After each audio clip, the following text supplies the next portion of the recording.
pengembangan material. Baik, pada kesempatan kali ini kami akan mempresentasikan materi tentang kanonik, stop, dan post mata kuliah logika informatika. Baik, untuk memulai presentasi pertama akan disampaikan oleh saya. Bentuk kanonik dalam logika informatika. Kanonik merujuk pada bentuk standar atau norma dari suatu ekspresi logika. Bentuk kanonik ini membantu kita menyederhanakan, menganalisis, dan memanipulasi ekspresi logika dengan lebih mudah. Ada dua bentuk kanonik utama. Pertama ada SOP atau sum of product. Kedua ada post atau product of sum. SOP sama dengan jumlah dari hasil kali, sedangkan post sama dengan perkalian dari hasil jumlah. SOP atau sum of product merupakan fungsi dari boolean yang dinyatakan sebagai penjumlahan dari satu atau lebih minterm. Minterm itu sendiri merupakan perkalian n dari semua variabel, menghasilkan output satu serta dilambangkan dengan sigma kecil. Post atau product of sum. Product of sum merupakan fungsi boolean yang dinyatakan sebagai perkalian dari satu atau lebih maksum. Maksum itu sendiri merupakan perjumlahan out atau dari semua variabel, menghasilkan output 0 serta dilambangkan dengan Q besar.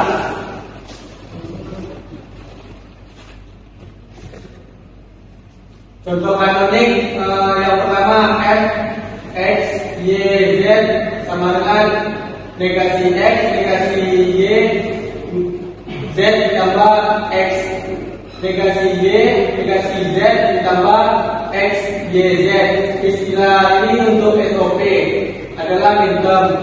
Selanjutnya nomor 2 g sama dengan x y z dalam kurung x ditambah y ditambah z dalam kurung x ditambah y negasi ditambah z dalam kurung x ditambah y negasi ditambah z negasi. Istilah untuk post adalah maksum.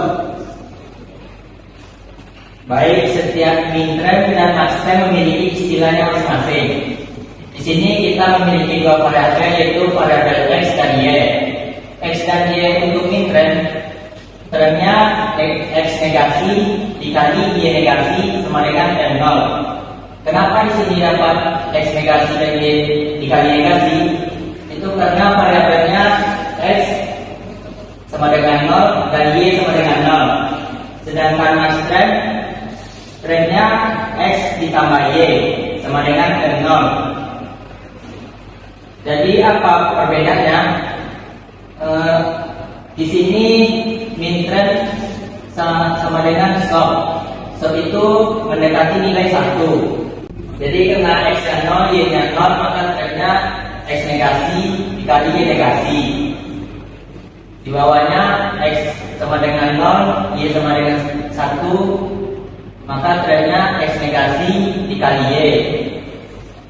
Di bawahnya x nya sama dengan 1, y sama dengan 0, maka termnya x dikali y negasi, begitu juga seterusnya. Sedangkan maxterm atau post sama dengan 0, jika x nya sama dengan 0, y nya 0, maka termnya x tambah y. Di bawahnya jika x nya 0, y nya 1, maka termnya x ditambah y negasi, begitu seterusnya. Baik, selanjutnya di sini sama seperti yang saya sampaikan tadi, cuma di sini variabelnya ditambah 1, yaitu z. Jadi untuk x sama dengan 0, y sama dengan 0, z sama dengan 0, maka termnya x negasi, y negasi, z negasi, simbolnya 0. Di baris nomor 2, jika x nya 0, y nya 0, z nya 1, maka termnya x negasi dikali y negasi dikali z. Untuk maxterm, jika x nya 0, y nya 0, z nya 0, maka termnya x tambah y tambah z, simbolnya n0.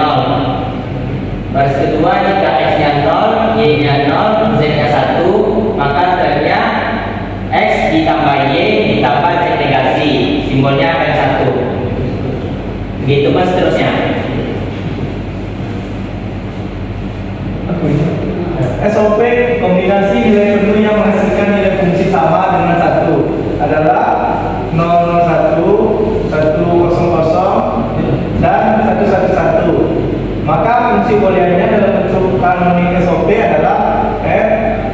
dalam kurung X, Y, Z tutup kurung sama dengan X negasi Y negasi Z ditambah X, Y negasi Z negasi ditambah X, Y, Z, atau dengan menggunakan lambang minterm F dalam kurung X, Y, Z tutup kurung sama dengan N1 ditambah N4 ditambah N7 sama dengan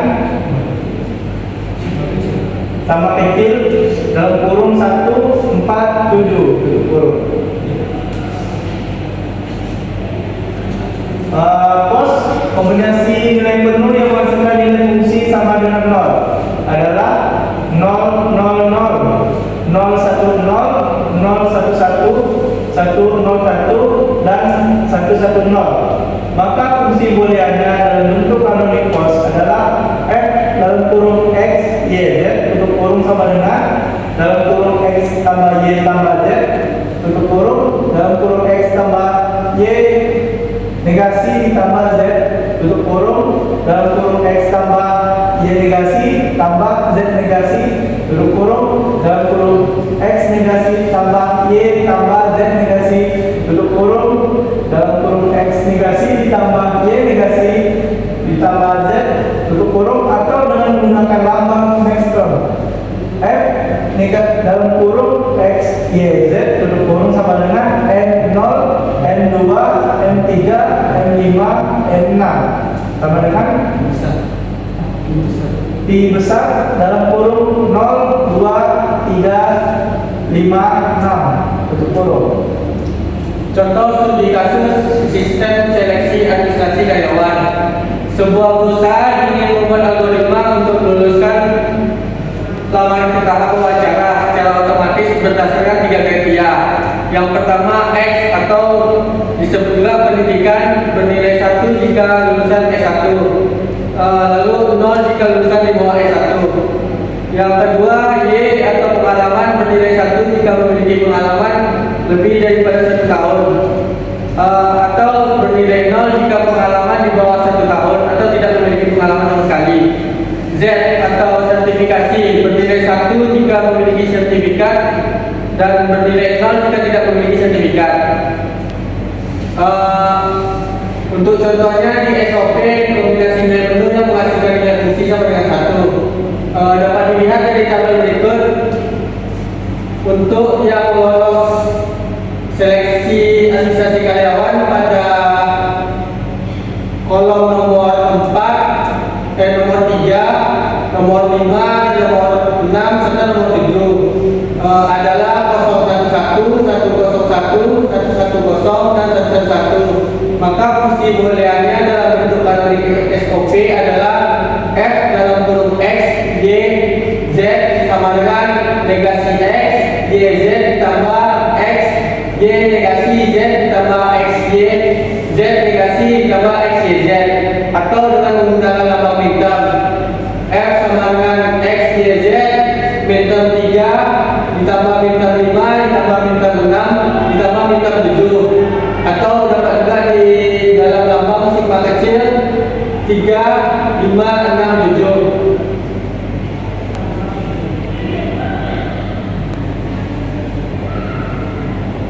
Dalam pos kombinasi penuh yang menghasilkan nilai fungsi sama dengan 0, dilihat dari tabel berikut. Yang tidak lolos pada tabel 0, 1, 2, 4 adalah 000, 001, 010, dan 100. Maka fungsi booleannya dalam bentuk kanonik pos adalah f dalam kurung x, y, z dalam kurung x ditambah y ditambah z dikali dalam kurung x ditambah y ditambah z negasi dalam kurung dikali x, y negasi ditambah z dikali dalam kurung x negasi ditambah y ditambah z, atau dengan menggunakan lambang Maxterm sama dengan Maxterm 0 ditambah Maxterm 1 ditambah Maxterm 2 ditambah Maxterm 4, atau bisa juga disebut dalam pi besar 0, 1, 2, 4.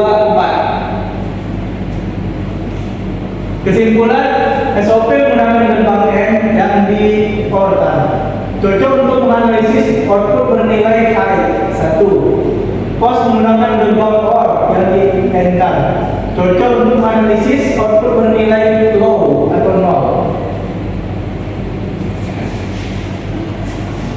Baik, sekian presentasi dari kelompok kami. Apabila dalam penyampaian terdapat kesalahan kata atau penyampaian yang kurang tepat, kami mohon maaf sebesar-besarnya. Assalamualaikum warahmatullahi wabarakatuh.